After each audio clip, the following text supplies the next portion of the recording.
নমস্কার বন্ধুরা, আমি আচার্য চন্দ্রানী ভট্টাচার্য। শ্রাবণ মাসটি অতি পবিত্র একটি মাস।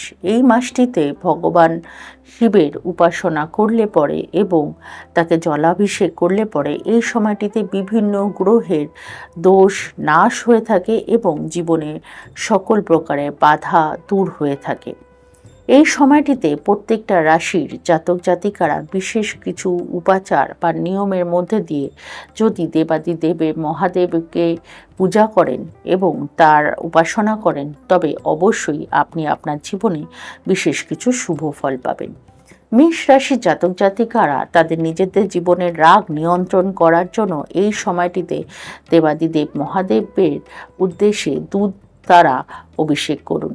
বৃষরাশির জাতক জাতিকারা তাদের জীবনে অর্থের স্টেবিলিটি আনার এবং জীবনে সকল প্রকারের বাধা দূর করার জন্য এই সময়টিতে মহাদেবকে সাদা ফুল, বেলপাতা এবং মিষ্টি কিছু অর্পণ করুন। মিথুন রাশির জাতক জাতিকারা তাদের জীবনে যোগাযোগ বৃদ্ধি এবং তাদের জীবনের বুদ্ধি বৃদ্ধির জন্য এই সময়টিতে দেবাদিদেব মহাদেবকে ফুল বেলপাতার সাথে কিছু দুব্বা অবশ্যই নিবেদন করবেন।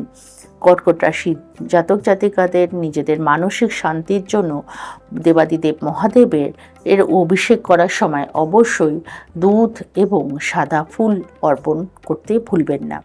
সিংহ রাশির জাতক জাতিকারা তাদের জীবনে সকল বাধা এবং এই সময়টিতে যেহেতু তারা আর শনির ঢাইয়ার মধ্যে দিয়ে পাস করছেন, তাই এই সময়টিতে দেবাদিদেব মহাদেবকে তুষ্ট করার সময় অবশ্যই কালো তিল অর্পণ করবেন, তবে সেটি শনিবার দিনকে অবশ্যই করবেন।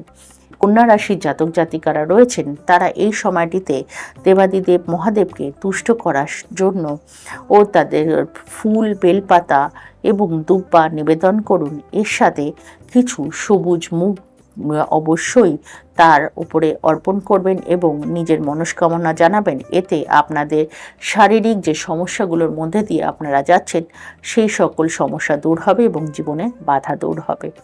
সকলে ভালো থাকুন এবং পরবর্তী রাশি কি দিয়ে অভিষেক করবে সেটির জন্য অপেক্ষা করুন পরবর্তী ভিডিওর জন্য। নমস্কার।